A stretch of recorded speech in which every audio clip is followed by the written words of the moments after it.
The Wolf and the 7 Young Goats.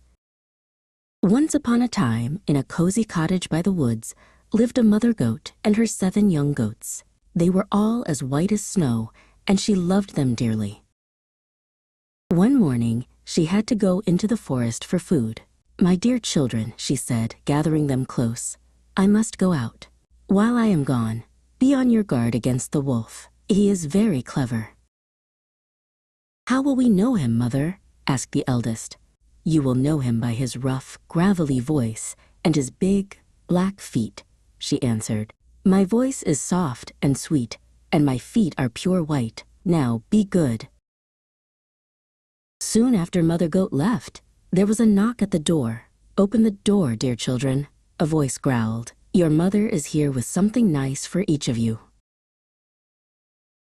But the little goats heard the rough voice and huddled together. They cried out, "We will not open the door. Our mother's voice is soft and sweet. Your voice is rough. You are the wolf." The wolf was angry at being found out. He stomped away to a shop in the village. "Give me a large piece of honeycomb," he demanded of the shopkeeper. "It will make my voice sweet." He gobbled it down.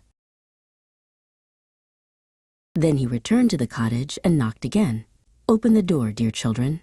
Your mother is here." This time, his voice was high and sweet. The goats were about to open the door, but the eldest whispered, "Wait." The clever little goats saw a big black paw resting on the windowsill. "We will not open the door," they bleated. "Our mother's feet are white as snow. Your feet are black. You are the wolf." The wolf growled in frustration and ran to the baker. "I have hurt my foot," he lied. "Put some dough on it to make it better." The baker, feeling sorry for him, spread fresh, sticky dough over his paws. Then the wolf ran to the miller. "Sprinkle white flour over my feet," he ordered. The miller thought, "The wolf is trying to trick someone." But he was afraid and did as he was told. Now the wolf had a sweet voice and white paws. For the 3rd time, the wolf went to the cottage and knocked. "Open the door, children. Your dear mother has returned." "Show us your feet first," they cried, "so we may know that you are our dear mother." When they saw the white paws, they believed him and joyfully unbolted the door. But who sprang in? The big, bad wolf. The poor little goats screamed and scattered, trying to hide. The first hid under the table, the second jumped into the bed, the third scrambled into the oven. The fourth hid in the kitchen cupboard, the fifth in the washtub, and the 6th behind the curtains. But the youngest, the smallest of all, hid himself in the case of the grandfather clock. The wolf found them all easily. One by one he gobbled them up, first the one under the table, then the one in the bed. He did not waste any time. He searched and searched, but he did not find the youngest goat in the grandfather clock. With his belly full, the wolf waddled outside, lay down under a big tree in the meadow, and fell fast asleep. Not long after, Mother Goat came home from the forest. Oh, what a sight she saw! The door was wide open, the table and chairs were overturned, and the washtub was in pieces. The house was a terrible mess. She called for her children, one by one, but no one answered. She searched everywhere, her heart filled with dread. At last, when she called the name of the youngest, a tiny voice answered. "I am here, Mother, in the grandfather clock."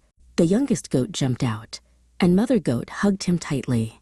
He wept as he told her how the wolf had come and eaten all the others. Mother Goat, filled with grief, but also a glimmer of hope, took her youngest by the hoof and went outside. They soon found the wolf snoring under the tree, his big belly wiggling and moving. "Can it be," she whispered, "that my poor children are still alive inside?" She sent the youngest goat to run home and fetch her sewing scissors, a needle, and some thread.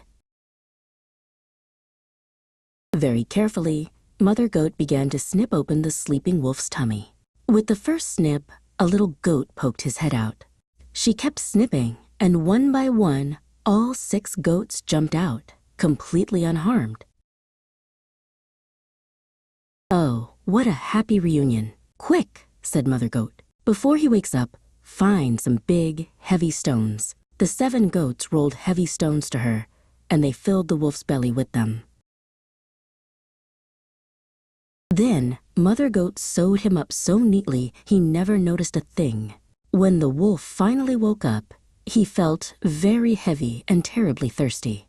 "My stomach is full of rocks," he grumbled, and he staggered towards the river to drink. He bent over the water, but the stones were so heavy that they pulled him in.